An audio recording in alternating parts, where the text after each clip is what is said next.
Hi, Dr. Alina Boutique Bodyworks. I had some questions about my winter soup that I posted recently a video.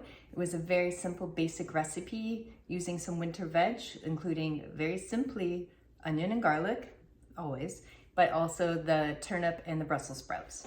So I've had questions how to make it taste better.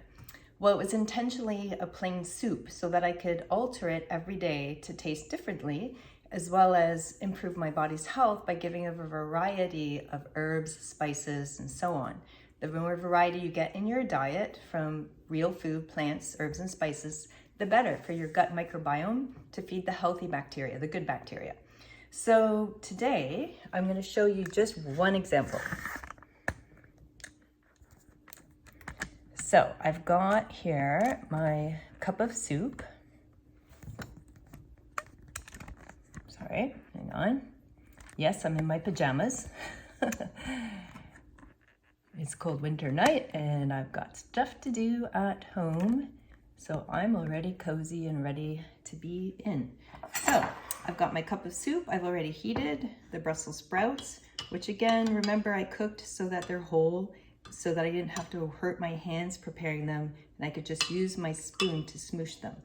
Now I cut up 1 serving of tofu. It's organic, firm, because I like firm. And let me tell you, this is just one of a variety of different brands I buy from time to time, depending what's available in the store. So in terms of nutritional value, carbs only has 6 grams. So if you're worried about eating low carb, tofu is a great choice. It's organic, so organic, minimally processed soy is healthy, not processed soy in the terms of fake meat, but this is good. And then protein is 14 grams. So that is just for 1 serving, which is 3 ounces. So I cut it up, I've heated in the microwave, I put a little bit of tamari or soy sauce. If you have sodium issues, you can buy low sodium. I don't, because I don't add salt to food. I flavor with herbs and spices, so I'm not afraid of some sodium.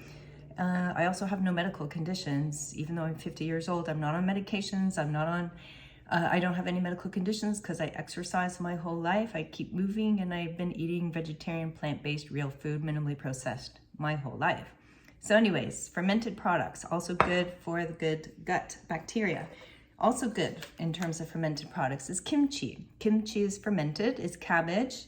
There's spices in here. It's okay, not a flavor for everybody. I get that. So you can use whatever kinds of things you like.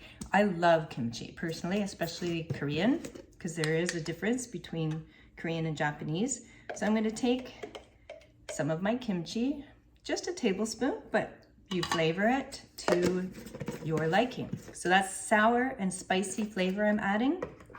Okay, I've got the saltiness here with the soy. Then I'm also gonna add some ginger, organic. And you get to know after a while how much to put for your tastes. So I'm not gonna tell you how much to do because it just is very individual.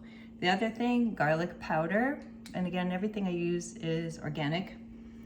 I like to flavor tofu this way. This is a nice little trio of ingredients to flavor and marinate your tofu. I often make tofu fries by sauteing in a frying pan in some sesame oil or olive oil, the same ingredients, and doing them in strips, making them crispy so that it gives a nice texture. I like extra firm because it's higher in protein and I like the texture, but I guess not everybody likes that texture, but I do. So now I've mixed it up. I'm gonna put it in my soup. And voila. Stir it up and it's ready to eat.